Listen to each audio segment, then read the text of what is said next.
आज हम लोग exercise 5.1 NCERT book 10th class का 5.1 10th क्लास का हम लोग कर रहे हैं। समांतर श्रेणी से जो प्रश्न है एक्सरसाइज 5.1 का फर्स्ट क्वेश्चन का आता है कि निम्नलिखित स्थितियों में से किन स्थिति में संबंध संख्याओं की सूची एपी में है और एपी में है तो क्यों है, ऐसा बात आपको बताना है। चलिए पहला क्वेश्चन आपको पहला का कह रहा है कि एपी बताना है, एपी है कि नहीं। तो यहाँ पे लिखा हुआ पहला प्रश्न कह रहा है प्रत्येक किलोमीटर के बाद टैक्सी का किराया, जबकि प्रथम किलोमीटर के लिए किराया 15 रुपया और प्रत्येक अर्ध किलोमीटर के लिए 8 रुपया। समझे कह रहा है कि एपी बनाता है कि नहीं बनाता है। कह रहा है एक टैक्सी किराया इस प्रकार से है, जब वो प्रथम बार बैठता है तो उसमें 15 रुपया लेता है और फिर टैक्सी का ड्राइवर बोलता है कि जब तू 1 किलोमीटर चलेगा इसके बाद प्रथम किलोमीटर में आपको 15 रुपया लगेगा। पहली बार किलोमीटर में 15 रुपया, उसके बाद जैसा ही 1 किलोमीटर फिर बढ़िएगा तो आपको 8 रुपया और लगेगा। फिर 1 किलोमीटर जाइएगा तो फिर 8 रुपया लगेगा। देखिए अब तो उसका भाड़ा जो होगा क्या उसका एपी में होगा कि नहीं होगा, क्या एपी बनाता है कि नहीं बनाता है। तो हम यहाँ पे समझेंगे इस प्रकार से, ज़रा देखिएगा। पहले 15 रुपया लिया वो, फिर अगला किलोमीटर चला तो 8 रुपया लेगा तो उसका भाड़ा इसमें जुड़ जाएगा। तो 15 बट कितना हो जाएगा, 23 रुपया हो जाएगा। अब देखिए फिर 1 किलोमीटर और बढ़ेगा तो फिर 8 रुपया लेगा, तो फिर 8 रुपया लेगा तो 8 रुपया इसमें जुटेगा तो कितना हो जाएगा, 31 रुपया हो जाएगा। फिर 1 किलोमीटर आगे और बढ़ेगा तो उसका किराया फिर 8 रुपया जुटेगा तो कितना होगा, 39 होगा। आपको बताना है कि एपी है कि नहीं। अगर एपी है तो क्यों एपी है, ऐसा जवाब देना है। तो देखिए हम लोग ऐसा एपी का परिभाषा जाने हैं समांतर श्रेणी का कि अगर समान बढ़ता है तो वह एपी में होता है। 15 से 23 हुआ, यहाँ पे 8 बढ़ा, यहाँ पे भी 8 बढ़ा, यहाँ पे 8 बढ़ा, मतलब समान बढ़ रहा है, इसलिए यह एपी में होगा। इसको हम एपी में कहेंगे, यह एपी होगा। चलिए पहला का दूसरा, ये क्या एपी होगा कि नहीं होगा। दूसरा कहता है कि एक बेलन में उपस्थित हवा की मात्रा, जबकि वायु निकालने वाली पंप प्रत्येक बार शेष हवा के 1/4 बाहर निकाल देती है। कहता है कि एक बेलनाकार पंप है, उसमें एक हवा निकालने वाली पंप लगा हुआ है। एक बेलनाकार पंप में एक हवा निकालने वाली पंप लगा हुआ है जो प्रत्येक बार शेष का, कह रहा है कि प्रत्येक हवा जो है शेष का 1/4 निकाल देता है। तो यह एपी में होगा कि नहीं होगा। मैं आपको समझाता हूँ, आप बताइएगा कि एपी में होगा कि नहीं होगा। मान लिया जाए कि पैंप में, बेलनाकार पैंप में 64 सेंटीमीटर की हवा है, उस हवा का आयतन है, प्रत्येक बार 1/4 निकाल देता है। जैसे शुरू में मान लिया 64 है, ठीक है, इसका 1/4 निकल गया, मतलब 1/4 निकाला, मतलब 16 चौके 16 निकल गया। तो शेष कितना बचा, 64 में 16 गया तो कितना बचा, 48 बचा। चलिए फिर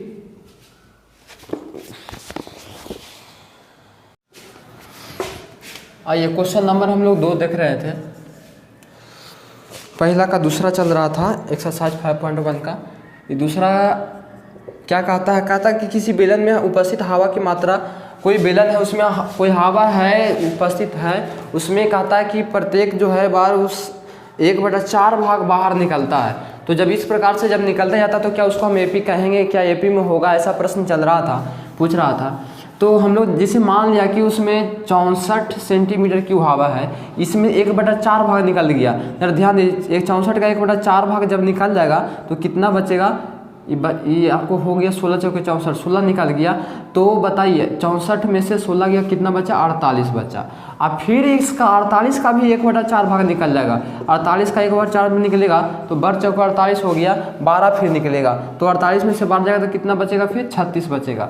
फिर 36 का भी 1/4 भाग बाहर निकल गया बाबू, तो 36 का निकलेगा तो कितना बचेगा, 9। तो यानी कि 36 में से 9 गया तो कितना बचा, 27 बचा। आप बताइए क्या यह एपी में होगा कि नहीं होगा। तो देखिए 64 में से 28 गया तो कितना बचेगा, 16, लेकिन 48 में से 36 गया तो कितना बचेगा, ज़रा बताइए। ये बच जाएगा आपको 12, और 36 में से कितना जाएगा कि माने कि 27 बचेगा तो आपको हो जाएगा कितना, 9। अब बताइए क्या समान बढ़ रहा है। हमने बताया था कि एपी हम उसी को बोलते हैं जब समान बढ़ता है, समान वृद्धि होता है। यहाँ पे तो समान वृद्धि नहीं हो रहा है, इसका मतलब है कि एपी में नहीं है। अब हम लोग अगला क्वेश्चन की ओर चलते हैं। तीसरा क्वेश्चन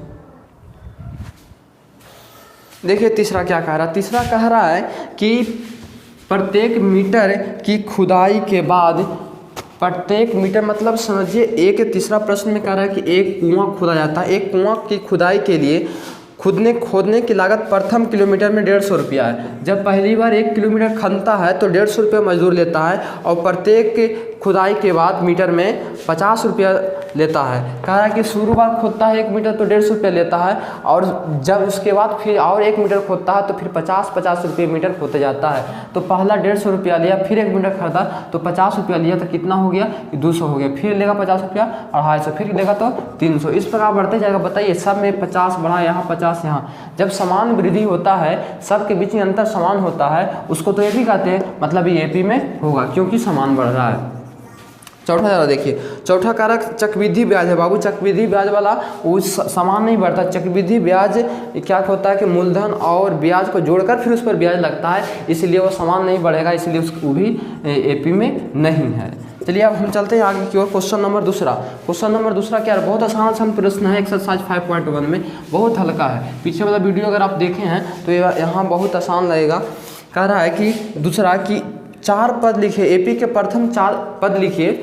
दूसरा प्रश्न कर एपी के प्रथम 4 पद लिखिए। किताब देखिए, आपकी किताब में प्रश्न है, और जिसमें ए और डी आपको दिया हुआ है। जैसा कि हमने पहले ही बताया है, ए बराबर 10 दिया और डी बराबर भी 10 दिया है बाबू। कह रहा है इसको एपी के 4 पद लिखना है। एपी के 4 पद लिखने के लिए हम कुछ नहीं कहेंगे, हमने बताया था कि सबसे पहले कुछ नहीं करो, सबसे पहले प्रथम पद को लिखो, क्योंकि सबसे पहले प्रथम पद ही होगा। उसके बाद फिर डी को सब में जोड़ते जाओ। डी कितना है, 10 में 10 जुड़ेगा तो कितना हो जाएगा, 20। फिर इसमें 10 जोड़ो तो हो जाएगा 30, फिर इसमें 10 जोड़ो तो हो गया 40। ये आपको 4 पद हो गया।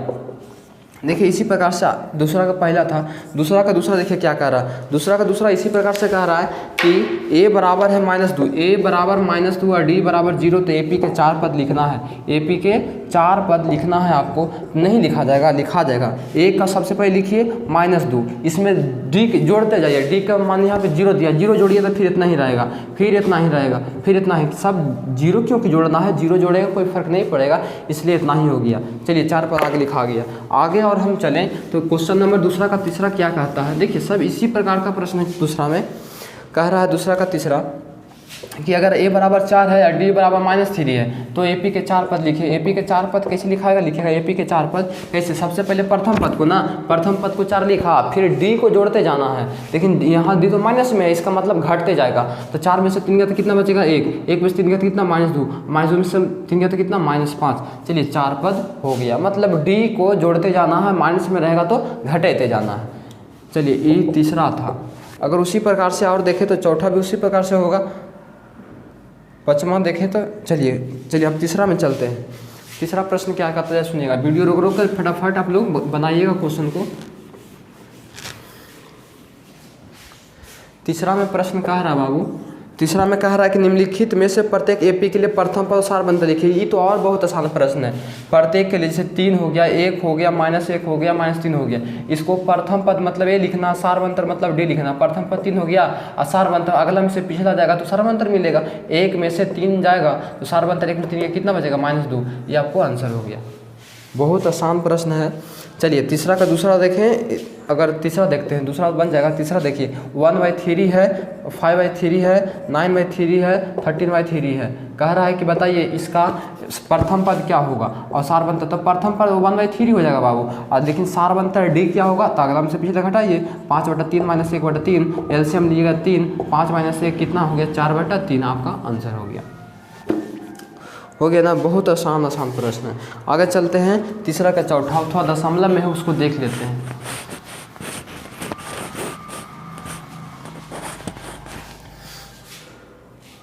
चौथा देखिएगा 0.6, 1.7, 2.8 और 2.9 है। कह रहा है कि इसको प्रथम पद और सारबंतर क्या था। तो प्रथम पद तो सबसे पहले वाला हो गया, प्रथम पद 0.6, सारबंतर अगला में से पिछले घटाइए, 0.7 माइनस 0.6 घटेगा, 7 में 6 हो गया, 1 बचेगा और 1 बच गया, और 1 में से 0 गया तो 1 बच गया, 1.1 आंसर हो गया। चलिए क्वेश्चन नंबर 4 फ्लो चल रहा है, हम लास्ट क्वेश्चन है क्वेश्चन नंबर 4। क्वेश्चन नंबर 4 क्या कहता है बाबू, क्वेश्चन नंबर 4 कह रहा है, यार देखिए क्या कह रहा है। क्वेश्चन नंबर 4 कह रहा है कि निम्नलिखित में कौन कौन एपी है, कौन कौन एपी है। यदि कोई एपी है तो इसका सारबंतर ज्ञात कीजिए और इसके 3 पद लिखिए। अगर एपी में होगा तो आपको उसका सारबंतर ज्ञात करना होगा और उसको आगे 3 पद लिखना होगा। चलिए ऐसा प्रश्न कह रहा है। चौथा का पहला, चौथा का पहला कार्य 2 4 8 16। बताइए क्या एपी है? एपी में कब होगा? जब समान बढ़ेगा। यहाँ 2 से 4 2 बढ़ा, 4 से 8 कितना बढ़ गया? 4 बढ़ गया, मतलब ये एपी नहीं है, एपी नहीं है ये। क्यों नहीं है? क्योंकि समान नहीं बढ़ रहा है। चौथा का दूसरा देखते हैं। चौथा का दूसरा क्या है? 2 5/2 3 7/2 डॉट डॉट। देखिए इसको पकड़ते हैं, इसको कह रहा है कि एपी है तो 2 हुआ, 2 से फिर 5/2 करने का मतलब अढ़ाई, 2 से 5/2 करने का अढ़ाई, अढ़ाई के बाद 3, 3 के बाद 7/2 करने का 7/2 करने का मतलब 7 रुपया के 2 भाग में तो 3.5 रुपया, ये 3.5 रुपया है, ये अढ़ाई रुपया। तो 2 से अढ़ाई हुआ मतलब आधा बढ़ा, अढ़ाई से फिर 3 हुआ फिर आधा बढ़ा, अढ़ाई 3 से फिर 3.5 हुआ फिर आधा बढ़ा, मतलब समान बढ़ा, आधा आधा बढ़ रहा है। आधा करने का मतलब 1/2 बढ़ रहा है, 1/2 बढ़ रहा है तो समान बढ़ा, और जब समान बढ़ रहा है तो एपी में होता है, मतलब एपी है। और एपी है तो उसका सार मंत्र बताइए। सार मंत्र करने का मतलब हुआ कि डी बताइए। डी कैसे निकलता है? अगला में से पिछला घटा के 5/2 में से 2 घटाएंगे, एलसीएम कितना होगा? 2 5 2 दूना 4 1/2 हो गया। ये आपको सार मंत्र निकल। इसके अगला 3 पद लिखिए, तो अगला 3 पद क्या होगा? आगामी 3 पद, आगामी 3 पद बाबू देखो क्या होगा, जैसे लिखना वैसा ही लिखिएगा। आगामी 3 पद मतलब देखिए इसको आगे 3 पद, तो देखिए ये 3 3.5 अब ये होगा 4, आधा बढ़ेगा था, फिर 4.5 मतलब 9/2, फिर 4.5 के बाद क्या होगा? 5 हो गया। चलिए इस प्रकार से हम लोग करेंगे।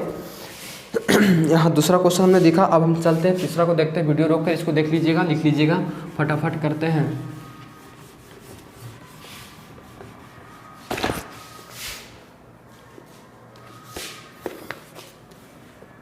और तीसरा में क्या है जरा देखिए। तीसरा में है आपको -1.2 -3.2 -5.2 -7.2। चलिए इतना है, -1.2 -3.2 -5.2 -7.2। कह रहा है कि इस बताइए एपी में है। अगर एपी में है तो इसको सार मंत्र याद कीजिए और इसके काम में 3 पद लिखिए। देखिए -1/2 माइनस हो गया इतना, इसका मतलब कितना बढ़ा?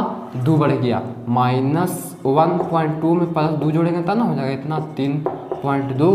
चलिए फिर 3 के बाद देखिए 1 के बाद 3 मतलब 2 बढ़ा, 3 2 5 5 2 7। आप सब पॉइंट मतलब एपी में है, एपी में है तो सार मंत्र बताइए। सार मंत्र बताइए क्या होगा?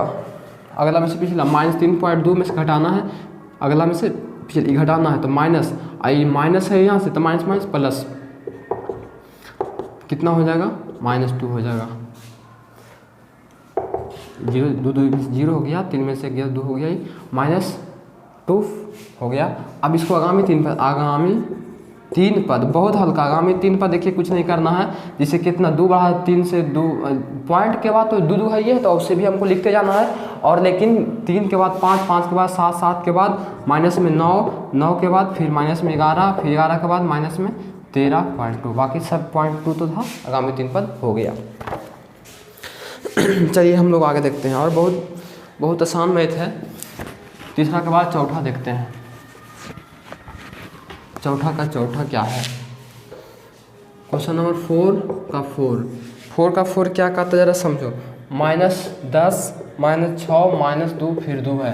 कह रहा है कि बताओ इसका, अगर ये एपी में है तो इसका सर्वांतर ज्ञात करो, अगला 3 पद ज्ञात करो। तो पहले हम देखते हैं एपी में है कि नहीं। देखिए -10 से -6 हो गया, इसका मतलब 4 हुआ, जुटा प्लस में हुआ तब माइनस में हो गया, फिर यहाँ +4 हुआ, फिर यहाँ +4 हुआ। देखिए -10 में +4 कीजिएगा ना तब -6 आएगा, और -6 में +4 कीजिएगा ना तब -2 आएगा, और फिर -2 में +4 कीजिएगा तब +2 होगा। मतलब सब में 4 बढ़ा, इसलिए एपी तो होगा। इसका लिखिए मतलब एपी है, यहाँ पे लिखेंगे एपी है। जब एपी है तो इसको सार मंत्र ज्ञात करो। तो सार मंत्र का फार्मूला बताइए क्या होता है, आपको बताया ना, बताइए क्या होता है सार मंत्र का फार्मूला।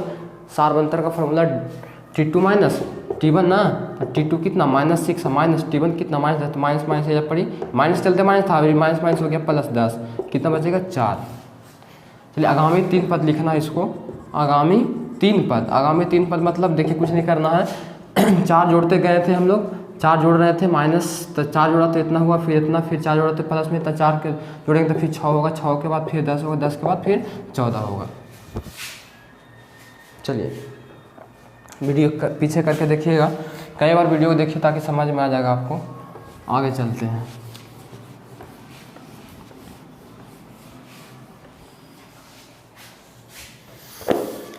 आगे क्या है, क्वेश्चन नंबर 5, 4 का पचमा।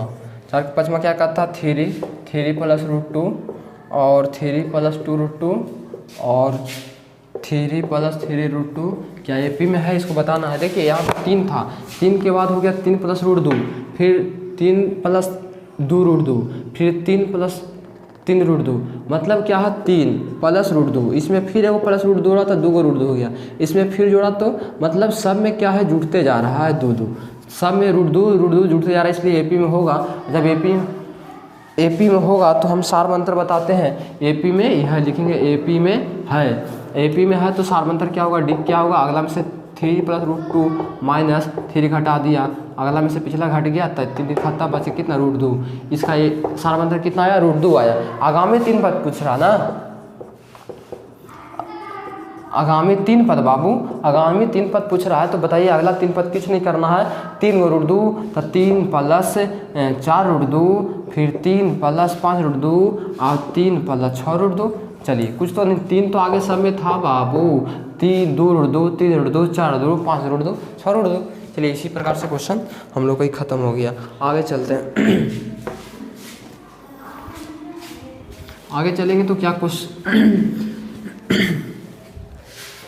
अगला क्वेश्चन क्या है, छठा का आ रहा है कि 0.22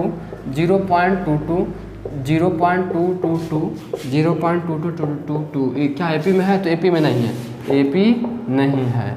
क्यों नहीं है एपी, क्योंकि 20 है, 20 के बाद 22 हुआ, 22 के बाद देखिए फिर बहुत इतना बढ़ गया, फिर इतना बढ़ गया, इसलिए बहुत अधिक बढ़ते जा रहा है, इसलिए ये एपी में नहीं है, समान बढ़ नहीं रहा है, इसलिए एपी में नहीं है। आगे चलते हैं हम लोग 7वां की ओर। 7वां क्या कहता है, 0 है, -4 है, -8 है, -12 है, कह रहा है बताइए एपी है। 0 में से 4 गया तो क्या बचा, -4 हो गया, 4 में से फिर 4 गया तो माइनस घटा तो -8 हो गया, 8 4 12 हो गया, मतलब एपी है, एपी है। कैसे एपी है, क्योंकि 4 सब में घट रहा है, एपी है। आगामी 3 पद पूछ रहा है, नहीं सारा मंत्र पहले बताइए डी का मान क्या होगा, तो डी बताने का नियम, अगला में से पिछला घटाते हैं, अगला कितना है -4 घटाएंगे पिछला 0, कितना बचेगा -4 बचेगा। चलिए आगामी 3 पद लिखना है, आगामी 3 पद क्या होगा, इसको खाली 4 जोड़ते जाइएगा इसमें, तो क्या होगा 12 4 कितना होगा, 16 होगा, 16 4 कितना होगा 20 होगा, 20 4 कितना होगा 24 होगा। इस प्रकार से क्वेश्चन को हम लोग हल करेंगे। चलिए आगे हम लोग देखते हैं क्वेश्चन नंबर 8। क्वेश्चन नंबर 8 देखिए कह रहा है कैसे, -1/2 और फिर -1/2, 8वां है, और फिर -1/2, फिर -1/2, कह रहा है कि एपी है कि नहीं, तो एपी है, ये है क्योंकि सब तो एकदम यहाँ जितना है सब वही है, मतलब सब में 0 वृद्धि हो रहा है, सब में 0 जुड़ रहा है, तो 0 जुड़ते जुड़ते सब उतना ही रह गया, इसलिए एपी में है। एपी में है तो सार अंतर बताइए, मतलब सब के बीच में कितना का अंतर है, तो 0 का अंतर है, कुछ नहीं अंतर है, सब तो एकदम सेम है, इसलिए अगला से पिछला घटाएं तो कितना आएगा 0 आएगा। आगामी 3 पद लिखना है, आगामी 3 पद भी इतना ही होगा, -1/2 -1/2 -1/2 होगा, क्योंकि इसमें कुछ वृद्धि नहीं हो रहा, सिर्फ 0 जुड़ रहा है, तो ये भी एपी में है। कह रहा है देखिए, अब अगला प्रश्न कहता है आपके सामने है, यहाँ देखिए फटाफट आप क्वेश्चन लिख के बहुत बढ़िया से बनाइएगा।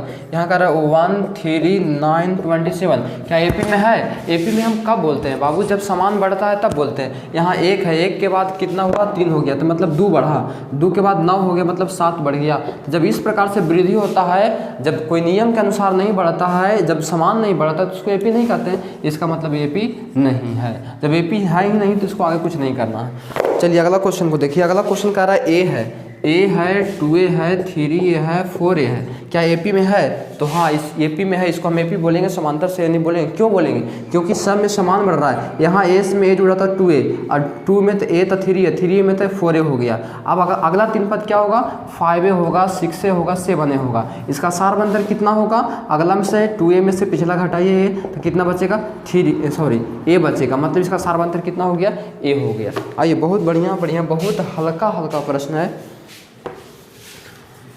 और आपको हम चलें अब 10 के बाद 11 के पास चलते हैं। 11 में क्वेश्चन क्या है जरा देखिएगा। 11 में क्वेश्चन है, कह रहा है कि a है, a स्क्वायर है, a क्यू है, a 4 है, क्या एपी है, तो एपी नहीं है। एपी काहे नहीं है, जरा देखिए AP का क्यों नहीं है, क्योंकि जुट नहीं गुना हो रहा है, इसका पावर इसका मान बहुत फर्क पड़ता है। जैसे 1 है और जैसे 2 है, फिर 2 के स्क्वायर है, 2 के क्यू है और 2 के पावर 4 है, 2 है, ये 4 हो गया, ये 8 हो गया और ये 16 हो गया। तो दे बताइए क्या सब में समान बढ़ रहा है? नहीं ना। इसका मतलब जब पावर है तो नहीं बढ़ेगा, लेकिन A वाला 2A वाला 3A वाला ये सब ई AP में है, लेकिन EP में नहीं है। तो जब AP में है ही नहीं तो इसको सार्वंतर और अगला 3 पद नहीं लिखना है। चलिए आगे चलते हैं। अगला क्वेश्चन 12 देखिए, 12 का रहा है √2, √8, √18, √32। देखिए ढेर स्टूडेंट क्या करते हैं, ढेर विद्यार्थी इसमें गलती कर देते हैं, इसको ढेर 2, 8, 18 देखने के बाद करते तरक्की तो ये है ही नहीं, है कितना बढ़ रहा है। इसको तोड़ के देखिए, ये √2 है, ये 8 को लिख सकते हैं ऐसे, 8 को लिख सकते हैं 4 गुना 2, 4 का वर्ग 2, ये 2√2 लिखा हुआ है। इसमें 18 था, 9 दूना 18, 9 का वर्ग 3, 3√2 है, 16 दूना 32, 16 का वर्ग 4, 4√2 है। अब 1 गो √2, 2 गो, 3 गो, 4 गो, इस सब 1 गो √2, 2 गो √2, 3 गो √2 इस प्रकार से बढ़ रहा है। 1 गो √2 बढ़ रहा है, इसकी तो AP में है, ये AP में है, इसको जरा बढ़िया समझ जाए। AP में है, तोड़ के देखिए इसको, AP में है। जब AP में है तो अगला 3 पद क्या होगा, अगला 3 पद लिख सकते हैं, अगला जो होगा 5√2 होगा, 6√2 होगा, 7√2 होगा। लेकिन इसको आपको लिखना इस प्रकार से, 5 दूना जाएगा तो 25 हो जाएगा, तो 25 दूना 50 हो जाएगा, अंदर 36, 36 दूना 72 हो जाएगा, अंदर 49, 49 दूना कितना हो जाएगा 49, 9 दूना 18, 8 में 98 हो जाएगा। चलिए इस प्रकार से आपको ये जो प्रश्न है AP में है, अगला 3 पद हो जाएगा इतना इतना इतना, या तो इतना इतना लिखिए, कोई लिखिए। इसका सारबंतर कितना हो जा रहा है, देखिए सारबंतर अगला में से 1 √2 से 2 √2 हो गया, मतलब 1 √2 बढ़ गया, मतलब √2 इसका सारबंतर हो गया। आगे चलते हैं।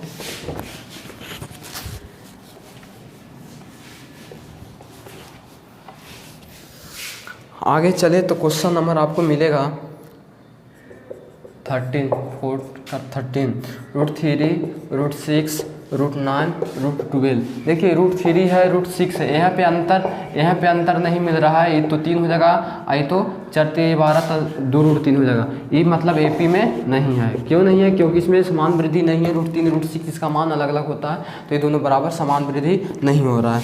चलिए चलते हैं 14 में, क्वेश्चन नंबर 14 में। तो 1 के स्क्वायर, 3 के स्क्वायर, 5 के स्क्वायर, 7 का स्क्वायर, बहुत हल्का हल्का प्रश्न है इसलिए थोड़ा सा स्पीड में हम कर रहे हैं। 1 के स्क्वायर 1, 3 के स्क्वायर 9, 25, 49, क्या समान बढ़ रहा है, नहीं बढ़ रहा, तो इसलिए AP नहीं है। चलिए लास्ट क्वेश्चन 15 कह रहा है आपको कि 1 के स्क्वायर, 5 के स्क्वायर, 7 के स्क्वायर, 73 क्या AP है, तो ये भी AP में नहीं है। चलिए तो इस प्रकार का प्रश्न मिलेगा तो हम लोग बना लेंगे। एक्सरसाइज 5.1 आपका समाप्त हो गया है। अगला वीडियो में मिलेंगे हम लोग एक्सरसाइज 5.2 लेकर, और इस वीडियो को बढ़िया से देखिए, उसके बाद किताब में जितना भी प्रश्न है उसको रिवीजन करते हैं, तब अगला जो चैप्टर है बहुत मज़ा के साथ और बहुत आसानी से आप लोग को बहुत समझ में आएगा।